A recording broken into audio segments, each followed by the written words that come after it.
Mac G has been in a deep end lately, and by the end, I mean the internet is trying to bury him alive. But if there is one thing we've learned about this guy, is that he's basically a cancel proof. He has been dragged through the trenches of controversy so many times, and right now it's starting to feel like it's part of his brand. He had said some very disturbing things in the past and still survived the cancel culture. However, this time it looked like it might be over for him. So here's what went down. On the recent Podcast and Chill episode, Mac G made a comment about Minnie Dlamini, and to no one's surprise, it didn't land well with the public. Well, without quoting him word for word, Mac G basically implied that Minnie's relationships never seemed to last. And let's just say, it wasn't said in the most respectful way. My thing is, Minnie's pretty, bro. Minnie's beautiful. Why can't she keep a man? I'm telling you, man, there's gotta be something wrong with her. Like maybe a coochie smells or something, bro. No. Yeah. You know this happens, dog. It happens, bro. No. Especially with the hot girls.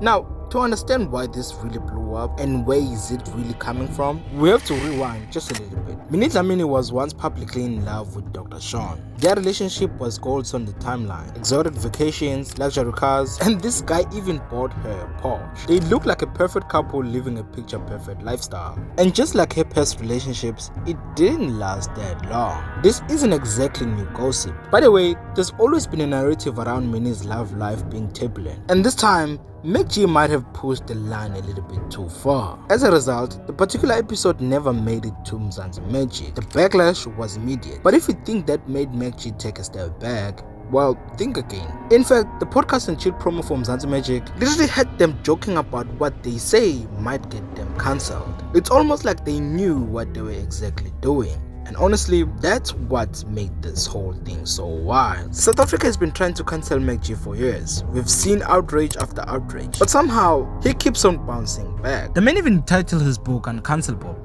That's how deep this goes. And if you thought the controversy started with Minnie Dlamini, well, you've only seen the tip of an iceberg. Let's talk about one of the most chaotic episodes in the Podcast and Chill history, the Mac G and Jup interview. The moment those two sat across from each other, it was a ticking time bomb. They covered everything, from Jup's strained relationships with Kelly Khumalo, to his legal issues, and also to his attempt to see his kid. But the moment that really lit everything on fire is when they spoke about Amanda Dupont. What was said on the interview led Amanda to speaking out. She made it clear what Jup described as a relationship was actually years of manipulation and abuse, and she didn't stop there. Amanda called out the entire podcast for giving him a platform. I urge any women who have been abused, raped by both Mac G or Mlemo to come forward. And that's when things hit critical mass. Out of nowhere, Minnie Dlamini added fuel to the fire. She posted a tweet saying, "The Mac G and Jup podcast is the most degrading piece of content I've never consumed. You guys should be ashamed of yourself. Women can't be spoken about like this, and it's condoned. Do better." Now, let's be real. When you cross the line with women or LGBTQI community, your career will be on the line. And in Mac G's case, the industry was ready to throw him in the dirt. Sponsorships were gone, and the Channel O gig was also terminated. It was like everyone hit the emergency inject button. Brands didn't want to be associated, TV networks dropped him, collaborations dead in the water.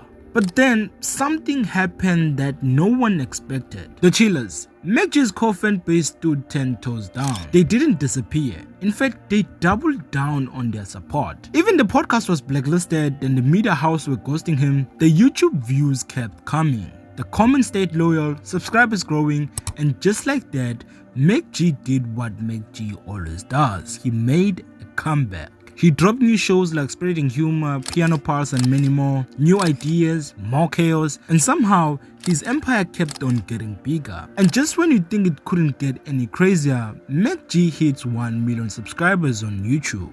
1 million subscribers. That's not even the quarter of what we have on this channel. Come on guys, make sure that you subscribe. At this point, you almost have to laugh, because it's starting to look like when more people try to cancel Mac G, it's the stronger he gets. More controversy doesn't kill him, it fuels him. But while his audience grows, the pressure on him is getting heavier. Because now, it's not just celebrities or Twitter fingers. Also, the government officials are involved. The deputy minister in the presidency of women, youth, and persons with disabilities officially commented on the situation. She didn't dance around it either. She straight up labeled it as gender-based violence. Not problematic, not insensitive, she called it what a lot of people were already thinking. And now, since it's been tied to one of the most serious societal issues in South Africa, the ripple effect on that is now massive. When government officials start throwing around GBV in response to something you've said on your podcast, you have crossed over into new territory.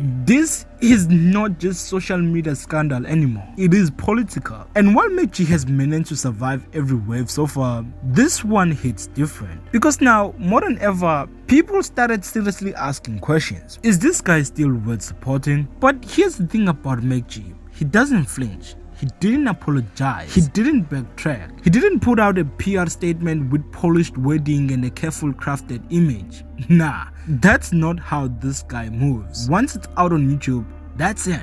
He stands on it, right or wrong. And to be honest, that's dangerous. Because we are talking about real harm here.